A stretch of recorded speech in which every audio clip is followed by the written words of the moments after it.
والصلاة والسلام على من لا نبي بعده وعلى آله وأصحابه أجمعين. أما بعد فأعوذ بالله من الشيطان الرجيم. بسم الله الرحمن الرحيم. يا أيها الذين آمنوا إذا نودي للصلاة من يوم الجمعة فاسعوا إلى ذكر الله وذروا البيع ذلكم خير لكم إن كنتم تعلمون. صدق الله مولانا العظيم. اللهم صل على سيدنا ومولانا محمد وعلى آل سيدنا ومولانا محمد وبارك وسلم. اللہ تعالیٰ نے قرآن مجید قرآن رشید میں جمعہ کی نماز کے متعلق ارشاد فرمایا، یا ایھا الذین آمنوا، اے ایمان والو، اذا نودی للصلاۃ من یوم الجمعہ، جس وقت جمعے کی نماز کے لیے ندا دی جائے یعنی آذان دی جائے، تو فرمایا اذا نودی للصلاۃ من یوم الجمعہ فاسعوا الی ذکر اللہ وذروا البیع، تو اس وقت اذان کے بعد فاسعوا کا معنی ہے دوڑو، یعنی مسجدوں کی طرف تم سفر کرو، دوڑو اور خرید و فروخت اس کے بعد اللہ تعالیٰ نے منع فرما دی.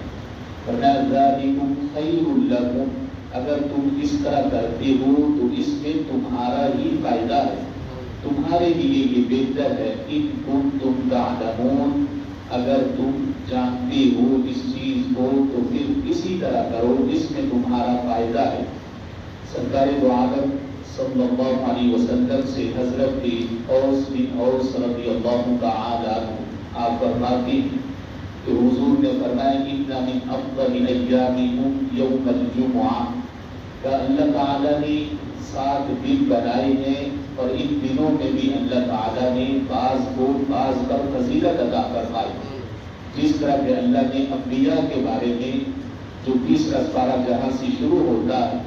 کہ ان کے بارے میں بھی فرمایا ہے تو سارے اللہ کے ہی رسول انبیاء، لیکن اللہ نے ہر ایک کو مرتبہ اور مقام دوسرے سے جداگانہ عطا فرمایا ہے. بعض ایسے ہیں جن سے اللہ کلام کرتا ہے اور بعض ایسے ہیں جن کے درجات اللہ نے باقی سب سے بلند فرمائے. تو فرمایا دنوں میں بھی اسی طرح بعض دن بعض سے فضیلت رکھتے ہیں، اور فرمایا تمہارے دنوں میں سے سب سے فضیلت والا دن وہ جمعہ کا دن. اور پھر فرمایا فَأَكْثِرُوا عَلَيَّ مِنَ الصَّلَاةِ فِيهِ، کہ جب جمعے کا دن آئے تو جہاں دیگر اعمال نیک کام جو ہے ان میں تم نے سبقت کرنی ہے، جلدی کرنی ہے، وہیں پر مجھ پر درود پاک بھی تم کثرت سے پڑھتے رہنا. وجہ کیا؟ سرکار دو عالم صلی اللہ علیہ وسلم نے فرمایا فَإِنَّ صَلَاتَكُمْ مَعْرُوضَةٌ عَلَيَّ، کہ یہ جمعے کا دن تمہارا درود پاک مجھ پر پڑھنا اللہ کے حکم سے وہ مجھ پر پیش کیا جاتا ہے. ایک فرشتہ اللہ نے معمور کیا ہے جو یہ مجھے آ کے بتاتا ہے اِنَّ فُلَانَ ابْنَ فُلَانٍ مِنْ أُمَّتِكَ يُصَلِّي عَلَيْكَ يَا رسول اللہ صلی اللہ علیہ وسلم، کہ وہ فرشتہ کہتا ہے حضور آپ کا فلاں امتی جو فلاں کا بیٹا ہے، یعنی اس کے نیک عمل کرنے کی وجہ سے، یہ حضور پر درود پڑھنے کی وجہ سے حضور کی بارگاہ میں اس کی بھی حاضری لگتی ہے، اس کے والد کی بھی حاضری لگتی ہے. اس لیے کہا اِنَّ فُلَانَ ابْنَ فُلَانٍ، جو فلاں شخص ہے فلاں کا بیٹا ہے اس نے آپ پر درود پاک پڑھا ہے. سرکار دو عالم صلی اللہ علیہ وسلم سے حضرت ابو ہریرہ رضی اللہ تعالی عنہ آپ روایت فرماتے ہیں حضور نے فرمایا من اغتسل یوم الجمعۃ غسل الجنابۃ، فرمایا جس نے جمعے والے دن غسل کیا ثم راح فی الساعۃ الاولی، پھر پہلے وقت میں ہی مسجد کی طرف چلا جاتا اس وقت نہیں آتا جس وقت عربی خطبہ شروع ہو، بلکہ پہلے ہی خطیب کے امام کے آنے سے پہلے وہ مسجد میں جمعے کا انتظار کر رہا ہے۔ تو فرمایا یہ جو پہلے آنے والا شخص ہے، فرمایا فَكَأَنَّمَا قَرَّبَ بَدَنَةً، کہیں قربانی ہم لوگ مسلمان اس امت کے ان پر اللہ تعالیٰ نے مخصوص دنوں میں فرض کی،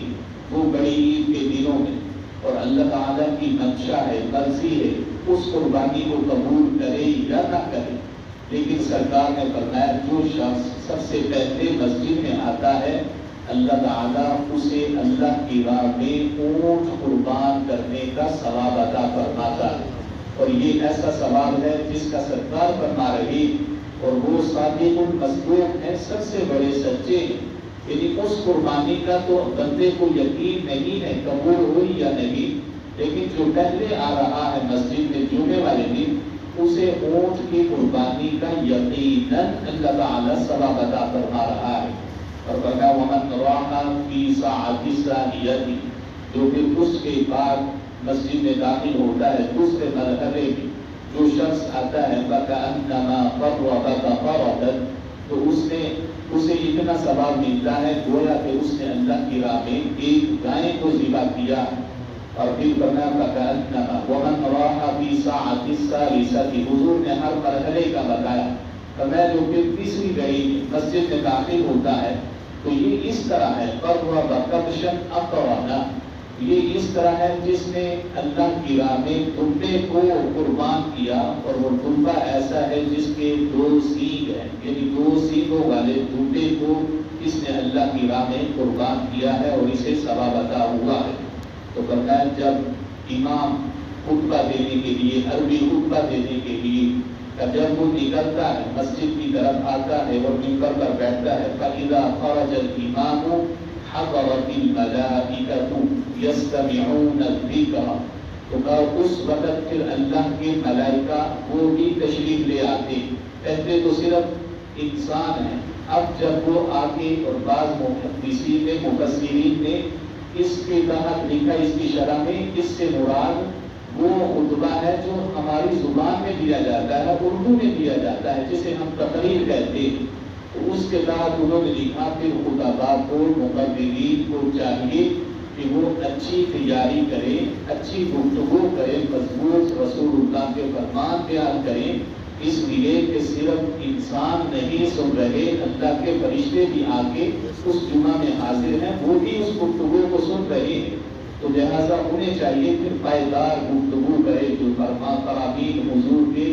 جن کی صحت پر کوئی کسی قسم کی کوئی گفتگو نہ ہو، اس طرح کی گفتگو کرے۔ حضرت سلمان فارسی رضی اللہ تعالی عنہ آپ فرماتے ہیں لا یغسل الرجل یوم الجمعہ، فرمایا جس نے جمعے کے دن غسل کیا، یتطہر ما استطاع من طہر، اور اچھی طرح غسل کرتا ہے، صحیح طرح پاکیزگی حاصل کرتا ہے، وَيَطْبَهِنُ مِنْ دُهْنِهِ، اس کے بعد داڑھی مبارک پر، سر پر وہ تیل لگاتا ہے،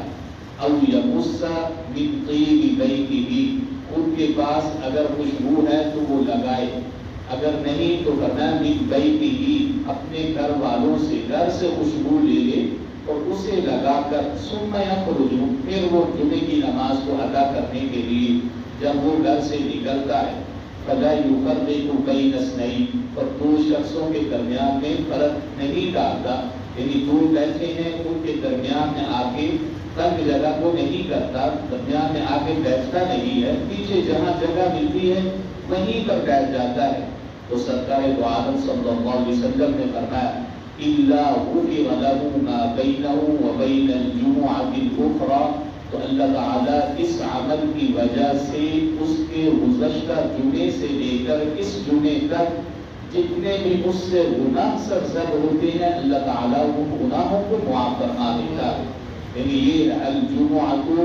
بین الجمعۃ کفارۃ لما قبلها، فرمایا ایک جمعے سے دوسرے جمعے تک جب دونوں جمعے ادا کیے جائیں تو درمیان میں جتنے گناہ بندے سے سرزد ہوتے ہیں،